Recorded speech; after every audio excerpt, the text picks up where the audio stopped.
Well, the staples is staples, and with regard to them, I mean, they always bring a reaction, and we consider them a peak, or with regard to dynamic for the set. So there's probably 4 staples that we use: Rotten to the Core, Wrecking Crew gets inserted in and out, but it'll be inserted in and out with another staple. Elimination's always in there. Fuck You is always in there. So let's say they're the 4 staples. And then we try to mix up the middle stuff. Like tonight we did Gasoline Dream and a song called Bare Bones off of the Horoscope record, which are, Gasoline Dream we used to do in the mid-90s, but it's been out of the set now for at least 12 years. And Bare Bones we only did on one tour, for instance. So that's kind of different for us. You kind of revisit some of the... Revisit it. And then you have the new stuff, too, that's just really fresh. And, in the case of this record and this tour, the new stuff's being accepted on a high level. So, the record charted. It's making noise. People seem to like the record. I think with that going for it, that they're not the lower dynamic. They're not the peak or the valley. They're the new song, but they're still kind of like they're heading toward being staples if we continue to do this for a long period of time. Right. So this set is not hard to pick. This is just, I think the hardest part of picking this set is that middle stuff, not the staples and not the new stuff. But, the in-between stuff. Yeah, but I mean, and that's always about, what we like to do, too.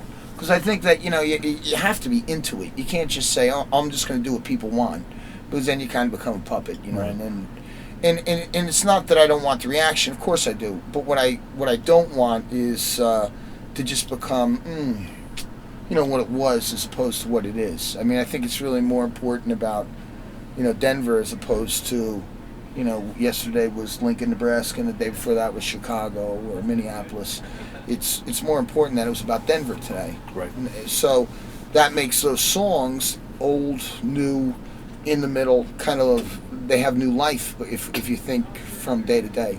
How are the crowds these days compared to how it's been in the past? Well, there was a heyday of thrash in the 80s, but it's it's glorified by people as saying that, oh, how big it was at that time. It was big for 4 bands, the big 4. Now, the other bands, sure, had great shows, and we had really good shows, but there wasn't thousands of people at shows. It just never happened. We did more people post-grunge than pre-grunge, which is really weird. And the reason was because when grunge kind of stepped on it, metal went back to the underground. So we did more touring, maybe not more people at shows, but we were offered more shows. Right.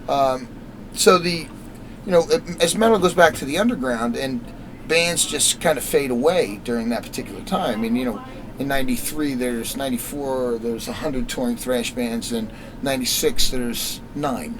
Didn't mean the scene went away. It meant that the scene went underground.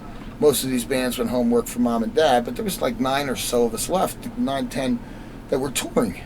And it was a wanted commodity. Right. It just doesn't go away instantaneously because somebody says it sucks. Like Rolling Stone says, oh, this is passé. Doesn't mean that it goes away. People say, fuck Rolling Stone. And so people started coming. So we were doing full houses back during that time because there was only so many bands you could actually see. Right. So, I don't really know. And today, it's kind of mixed. You go to a real A market. You go to a Chicago, you go to a New York. I mean, we have, over 1,000 pre-sale in New York, and it's only 2 weeks from now. It's not tens of thousands of people, but that's a hefty show. Right. That's a thick show, So it's and it's still 2 weeks more to sell tickets for that. So, I think the idea is that you can't really gauge it from city to city or from when it was to what it is. It's just kind of, well, A markets do great, B markets do okay, C markets, you never know. You guys plan on possibly doing another official live Overkill DVD filmed, whether it's here or Europe? Anything officially in the works, possibly? Yeah, we're talking about it. I mean, we're if I can be honest, we're contracted for it, okay. So it's something that's going to have to be done. Because it was part of the deal we had recently cut. So we're going to have to eventually film something. Do we want to? I suppose so. We're getting I think that, you know, as soon as we're pushed or suggested to too strongly, like for instance, this being our 25th anniversary of our first record, you should do a DVD. It's necessary. It makes us kind of shy away from it and say, you know, we don't have to do anything. The beauty of this was that we wrote our own rules, and you know that may be a mistake, but it also may be, let's say, could chalk it up to some of the tenacity that the band has, and that tenacity is part of the reason that it lasts so long. It's really simple. It's just, it was never about what somebody else thought. It was about what we thought. So, you know, will we? I'm sure we will. Do we have it planned exactly? Not exactly. Are we contracted to? Yes. No, I was just predisposed. I mean, it wasn't anything awful. It was, you know, I mean, if you saw that interview back then, I mean, I don't exactly remember what I said, but I was on my bike 3 weeks later. I was, you know, the lights went out for me. There was no pain. I did more damage to myself falling down a flight of stairs because the lights and the hearing went out. Right. I was paralyzed for a short amount of time. But it wasn't like, I mean, we're talking a few hours. I'm not talking, you know, months or something. Nothing permanent. No, nothing. Or, and it turns out it's in my family, and it used to be called The Episode. You know, when I was a kid, and it was one of my parents, and it was turns out the episode is just a mild stroke. You know, so it's you know, obviously I don't want to have it while I'm riding a bike or swimming, you know, or something like so. But it's, if I had it right now, sitting here, it's probably not going to do any damage unless you pour gasoline on me and light me up while I'm out. Yeah, and take my wallet. But the, you know, I never really thought about it afterwards. I mean, it was, I think about it when I'm asked about it. I did have a recent experience in Germany that was a little weird with regard to it, and that's because we played the same club that it happened in. And it was, and I was getting my balls busted all day about it by the guys. I mean, it wasn't a big deal. It was only in fun. And I went out there and went, whoa, you know, whoa, that's right. It was right here. So that was the only time I ever, you know, kind of tripped something in my head where I said, wow, this really did happen at that level.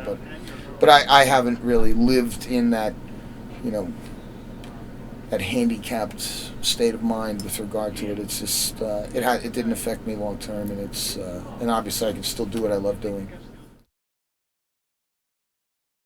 You know, I don't really, you know, I'm more regimented when I'm at home. I'm predisposed to liking really fresh foods, which really helps me. I'm not a chip and dip guy, or a fast food guy, so that always helps me. I really like to walk cities.